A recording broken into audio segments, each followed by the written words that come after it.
একজন সাহাবী আল্লাহ রাসূলকে জিজ্ঞাসা করলেন, আল ঈমান, আল ঈমান। আল্লাহর নবীকে জিজ্ঞাসা করলেন, ইয়া রাসূলুল্লাহ, ঈমান কি?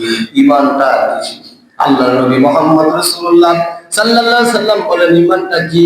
কিভাবে বুঝবো আমার ঈমান আছে? আমি যে ঈমানদার, আমি কিভাবে বুঝবো আমার ঈমান আছে?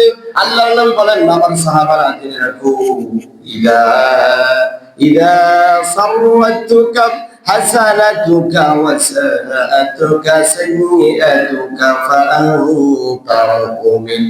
আল্লাহর নবী মুহাম্মদুর রাসূলুল্লাহ সাল্লাল্লাহু আলাইহি সাল্লাম বলেন, যখন মুমিনরা কোনো নেক কাজ করে, কোনো ভালো কাজ করে, তাদের অন্তরে প্রশান্তি করে দেন আমার আল্লাহ সুবহানাল্লাহ।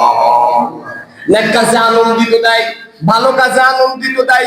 ভালো কাজগুলো যখন করে তাদের মনের মধ্যে ফুর্তি লাগে, আনন্দ লাগে, তাদের বেশি বেশি করে ভালো কাজ করতে ইচ্ছা হয়।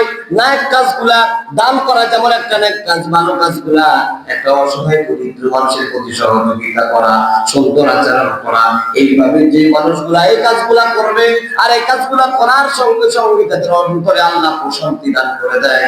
আল্লাহর নবী বলেন, নেক কাজী মুমিনেরা বুঝতে পারে তারা মুমিন। কন্যা সুবহানাল্লাহ। আর যারা বেঈমান, যাদের ঈমান নাই, আল্লাহর নবী মুহাম্মদুর রাসূলুল্লাহ সাল্লাল্লাহু আলাইহি সাল্লাম বলেন, তাদের অন্তরে নেক কাজ কোনো কাজ মনে হয় না, বরং অশ্লীলতা তাদেরকে আনন্দ দেয়। এরকম লোক আছে না, খারাপ কাজ করতে করতে করতে করতে এমন একটা পর্যায়ে চলে গেল, কিন্তু এখনো পর্যন্ত তারা সেই পথ থেকে বেরিয়ে আসে না, বরং খারাপ কাজগুলা করতে তারা বেশি আগ্রহী হয়ে থাকে। ঠিক কিনা?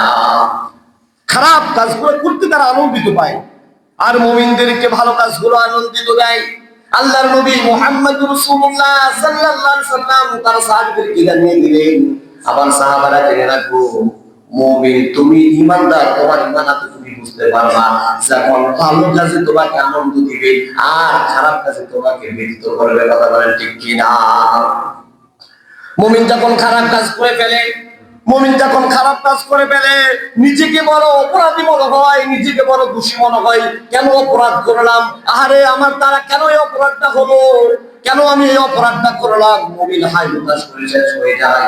আল্লাহ রাব্বুল আলামিন বান্দাকে আমার কাছে ক্ষমা চাও, আমি আল্লাহ রাব্বুল আলামিন তোর জন্য ক্ষমার দরজা খোলা রেখেছি। আল্লাহ সুবহানাল্লাহ। আল্লাহর নবী মুহাম্মদুর রাসূলুল্লাহ সাল্লাল্লাহু আলাইহি সাল্লাম বলেন, আমার ইমানদার, আমার সাহাবারা জেনে রাখো, তোমরা যখন গুনাহ করবা, যখন তোমরা করে ফেলবা, তখন আল্লাহর কাছে তওবা করবা।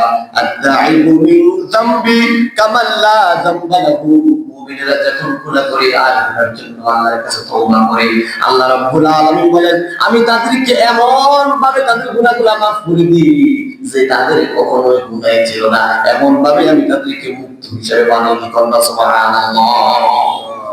মুমিনেরা যখন গুনাহ করবে, কামাল্লা যামবালাহু, আল্লাহর নবী মুহাম্মদুর রাসূলুল্লাহ সাল্লাল্লাহু আলাইহি সাল্লাম বলেন, মুমিনেরা যখন গুনাহ করে ফেলে আর তারপরে আল্লাহর কাছে তওবা করে, আল্লাহ রাব্বুল আলামিন বলেন, গুনাহমুক্ত ব্যক্তির ন্যায় আল্লাহ রাব্বুল আলামিন ওই ব্যক্তিকে আল্লাহ রাব্বুল আলামিন গুনাহমুক্ত বানিয়ে দেয়। সুবহানাল্লাহ।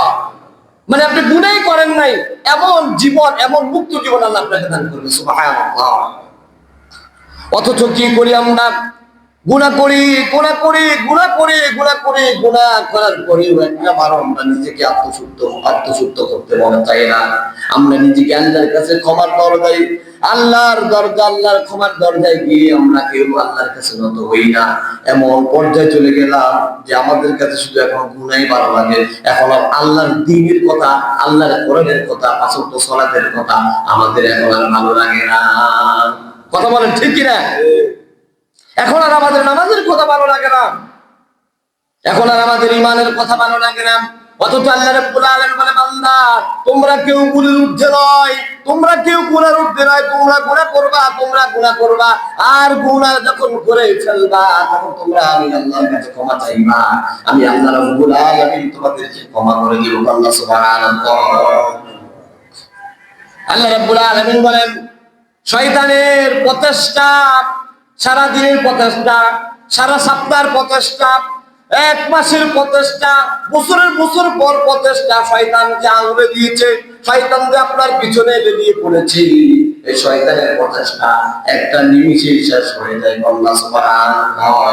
বান্দারে, তুমি যখন আমার কাছে ক্ষমা চাইবা, তুমি যখন আমার কাছে তওবা করবা, তুমি যখন গুনাহ থেকে বিরত থাকবা, আমার কাছে ক্ষমা চাইবা, আমি আল্লাহ রাব্বুল আলামিন শয়তানের বছরের বছরের প্রচেষ্টা, শয়তানের মাসের মাসের প্রচেষ্টা, সকল গুনাহ এক মুহূর্তেই আমি আল্লাহ ধ্বংস করে দিই। আল্লাহ সুবহানাল্লাহ।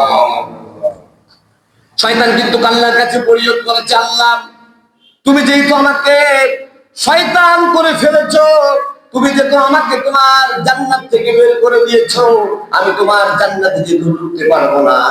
তোমার যে আদম সন্তানের, তোমার যে আদমের যে সন্তানের জন্য আমি জান্নাত হারাইলাম, আদমের যে সন্তানের জন্য আমার সারা জীবনের নেক আমল হারাইলাম, আমার নেক আমলের বিনিময়ে আমি তোমার কাছে কিছু আবদার আছে, কিছু দরখাস্ত রয়েছে।